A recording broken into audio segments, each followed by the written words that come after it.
Kur vend të shtëpia e vetë, gruja thot pusho pak, thot se s'kum bon kur gjonë, se s'ka pas diçka, shtëja ka pru dhe një harxhlëk, ka thonë për gjotë deri se ta bëj iftarin hazër.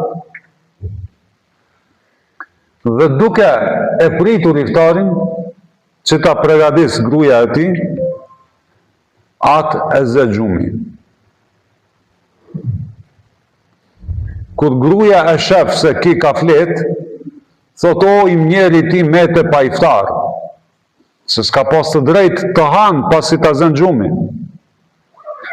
Edhe ka vazhduet ditën ditë pa bo iftar. Shtim disa transmetime thosë se ati i ka ratë të fikë në pik drejkës të punu, është alivanosur. Thot më një hadith tjetër se pejgamberi e ka po të zbehur, ka thonë çka keje?